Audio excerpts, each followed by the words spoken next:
Pablo Escobar's hidden fortune.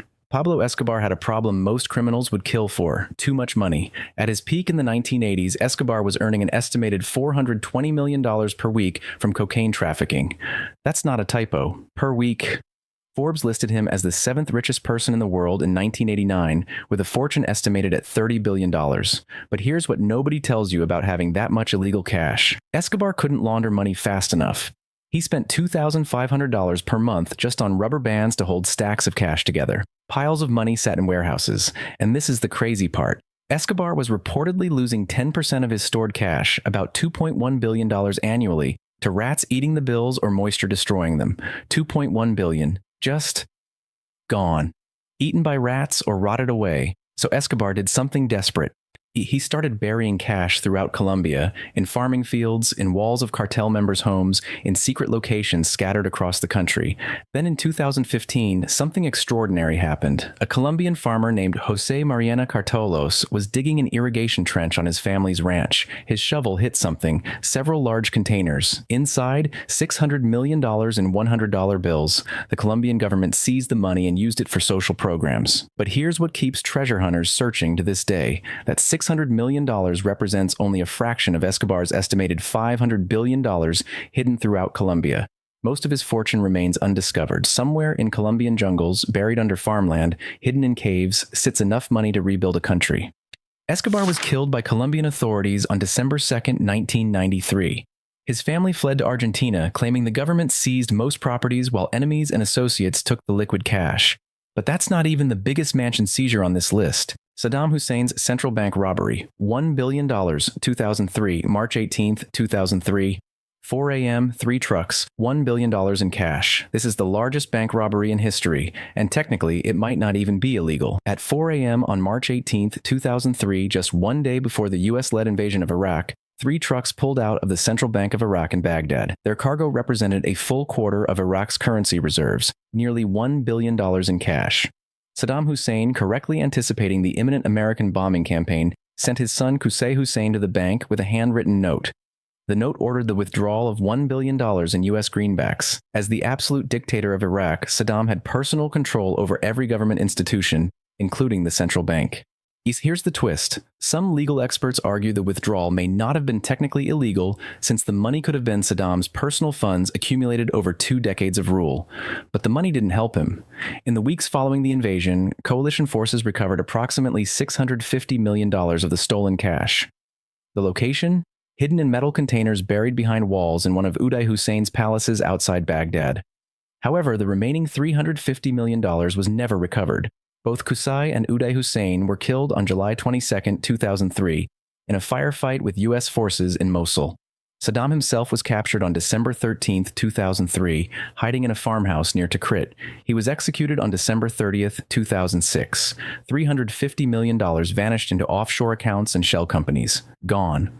But if you think that's a lot of missing money, wait until you hear about the drug lord who was losing $2.1 billion per year just to rats. The frozen Russian assets. This shouldn't even be possible in modern finance, but it happened. In February 2022, following Russia's invasion of Ukraine, Western nations executed what would become the largest asset freeze in history. Not millions, not tens of billions, $300 billion, vanished from Russian control overnight. Here's what makes this different from every other seizure you'll hear about today. The United States, European Union, Canada, Britain, Japan, Switzerland, and Australia coordinated to freeze approximately $300 billion in Russian central bank sovereign assets.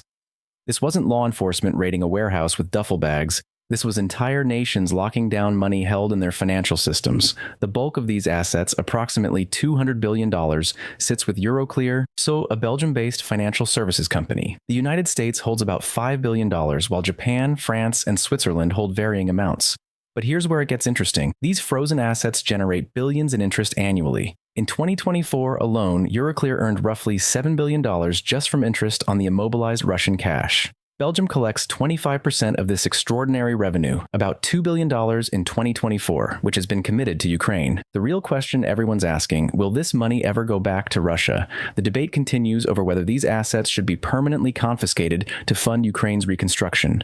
The cost of rebuilding Ukraine is estimated at over $400 billion. That's the largest, but the most audacious seizure in history involved a dictator, his son, and 3 trucks leaving a bank at 4 a.m. The Mexico City Mansion seizure. This man claimed the money wasn't his. The government didn't believe him. What they found changed everything. In March 2007, U.S. and Mexican authorities raided a home in one of Mexico City's most expensive neighborhoods. What they discovered inside walls, closets, and suitcases was staggering: $207 million in crisp $100 bills. The owner? Zhenli Yegon, a Chinese-born businessman who became a Mexican citizen. The operation began after the Drug Enforcement Administration received intelligence and forwarded it to Mexican authorities. The investigation had started in December 2006, when police seized 20 tons of pseudoephedrine, a key ingredient in methamphetamine production. But here's where the story gets bizarre. Yegon claimed he owned a pharmaceutical company called Unimed and had been one of Mexico's largest importers of pseudoephedrine until 2004. Then he told the Associated Press something shocking. Most of the money belonged to Mexico's ruling National Action Party. He claimed officials delivered it in duffel bags stuffed with $5 million each and threatened to kill him unless he guarded their cash. The Mexican government called his story a perverse blackmail attempt and charged him with drug trafficking, weapons possession, and money laundering. 2 of the people arrested weren't even Mexican, they were from China. This highlighted something crucial: the international nature of the methamphetamine trade linking Mexico, Asia, and the United States. U.S. Officials said the massive size of this seizure demonstrated the enormous scope of the illegal narcotics trade. But this wasn't even close to the biggest Australian bust: the dark web case. Everything changed when criminals discovered cryptocurrency, and law enforcement had to evolve fast. In what the DEA described as the largest single cryptocurrency and cash seizure in DEA history, Indian national Banmeet Singh pleaded guilty to running a dark web narcotics conspiracy. Singh wasn't some street dealer. He operated vendor sites on Silk Road, Alpha Bay, and Hansa, selling fentanyl, LSD, ecstasy, Xanax, ketamine, and tramadol throughout the United States. He forfeited cryptocurrency accounts that became worth $150 million. Think about what that means. Digital money, no physical cash, no warehouses, no bags of bills hidden behind walls. Just digital wallets that could be accessed from anywhere in the world. Singh shipped massive quantities of deadly drugs throughout the United States, mostly purchased online and sent through the mail. Customers ordered drugs like they were buying books from Amazon. This case represents the new frontier. Criminals adapted. They moved from cash to cryptocurrency, from physical hideouts to the dark web, from face-to-face transactions to anonymous online marketplaces, and law enforcement had to adapt with them. Australian ecstasy operation, 3,000 tomato cans. That's what it took to hide $150 million in cash and 4.4 tons of ecstasy pills. In 2009, Australian authorities conducted a year-long operation that culminated in one of the most significant drug busts in the country's history. The operation resulted in numerous arrests. Criminal bosses, freight haulers, and dock workers all fell in a coordinated takedown. The criminals had hidden the massive amount of cash and pills inside 3,000 Italian tomato cans. This wasn't amateur hour.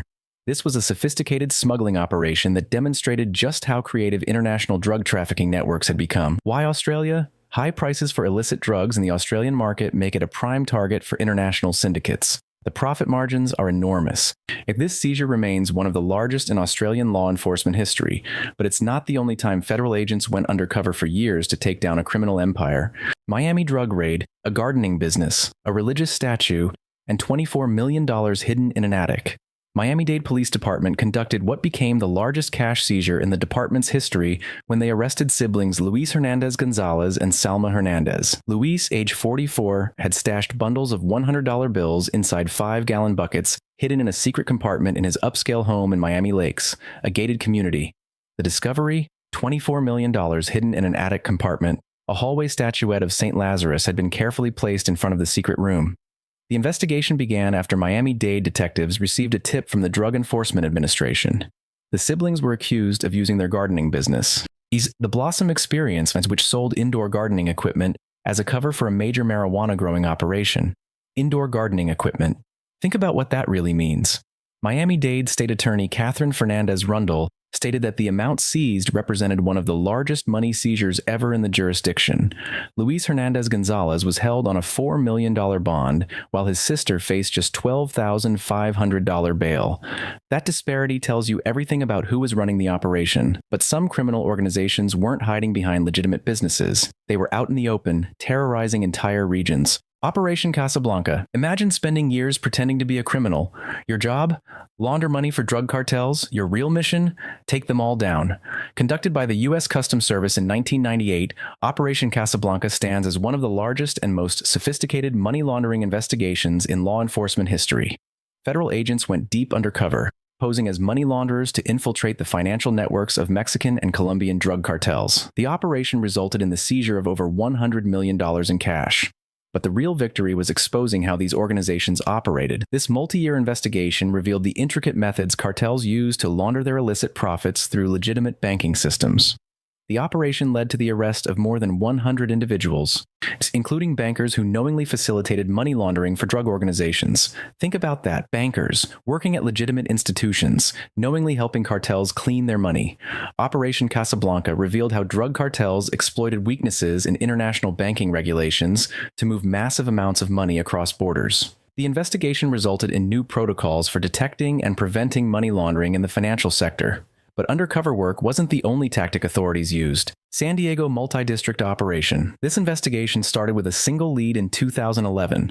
By 2020, it became one of the most comprehensive views inside the Sinaloa cartel ever achieved. In November 2020, 3 Mexican nationals suspected of trafficking for the Sinaloa cartel were charged following a long-term joint investigation. Jesus Burgos Arias, Juan Alatorre Venegas, and Jose Y. Perez thought they were operating in secret. They weren't. Agents seized approximately $3.5 million in bulk U.S. currency, 685 kilograms of cocaine, 24 kilograms of fentanyl, and approximately 20,000 rounds of .50 caliber ammunition, along with hundreds of body armor vests at a truck yard in Otay Mesa. But that was just one seizure. Over the course of the investigation beginning in 2011, authorities seized 1,397 kilograms of methamphetamine, 2,214 kilograms of cocaine, 17.2 tons of marijuana, 95.84 kilograms of heroin, and $27,892,706 in narcotics proceeds. The investigation used over 250 court-authorized wiretaps and involved multiple countries and numerous U.S. law enforcement agencies. This wasn't just catching criminals, it was mapping an entire cartel's operations.